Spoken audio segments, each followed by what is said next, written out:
As many of you know, Denis Villeneuve is making a big-budget version of Dune coming next year. It will most certainly be beautiful, but undoubtedly also bad. Yes, I am complaining about the movie before I've seen it. That's the kind of person I am. But how do I know it will be bad? I know this because Dune is infinitely long and complex, and in fact, 4 stories in one. On the surface, it resembles a standard hero's journey in the vein of Star Wars and Harry Potter. But the half-hearted hero's journey, which outsiders believe is the main story in Dune, is really just a veil for the deeper stories Dune tells.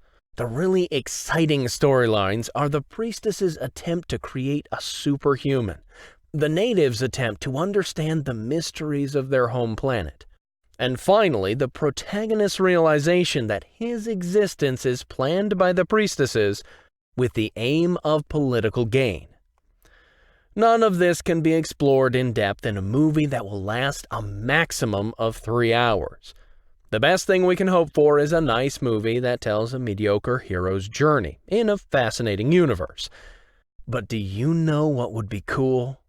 Dune of Thrones. Game of Thrones proved that it's possible to take epic book tales and translate them into television. Like GOT, Dune has an infinitely large and varied list of characters. The characters are not as nuanced as GOT's were, back when the show was good, but the universe is more captivating and unique, and the stories have philosophical, spiritual, and political content. Whereas the significance of GOT's stories has always been the weak point of the series. Often there were none at all. We were hooked on the characters, but missed a deeper meaning, and it gave the series an element of soap opera.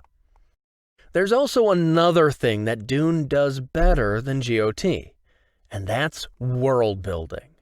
GOT is a generic fantasy universe. It's difficult to point to anything that's not been seen in 1,000 other places. Dune has many ideas that, even here, 50 years after the book came out, are original. AI is forbidden, so instead, humanity mutates people and fills them with narcotic stimulants so that they can make complex calculations in lieu of machines. Mankind controls space, but we're alone in the universe. Humanity turns to religion, drugs, and authorities. Freedom is not the highest good. It brings me to a final comparison with Game of Thrones. GOT takes place in a medieval universe, and yes, there are arranged marriages and copious amounts of violence.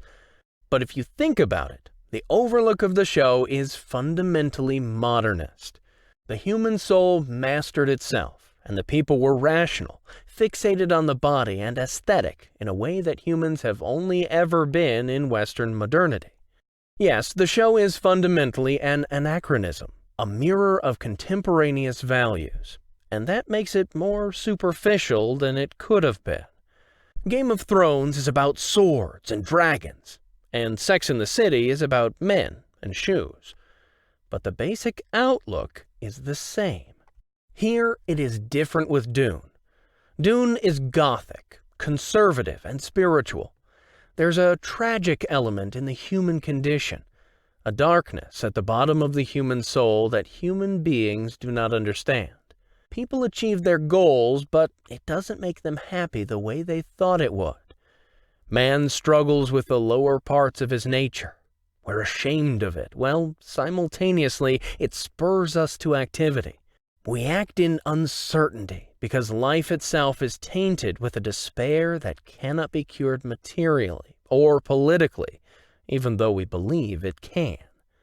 Game of Thrones shows us our own values in a medieval fantasy setting.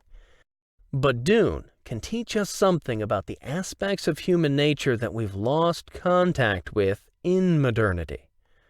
So, to sum up, there should absolutely be something like a Game of Thrones series in the Dune universe. Call it Dune of Thrones. Dune of Thrones would, with one exception, deliver everything that the Game of Thrones delivered and more. But it will exactly require a series of GOT length, and not a feature film that will inevitably be too limited in its duration to really lead us into the universe.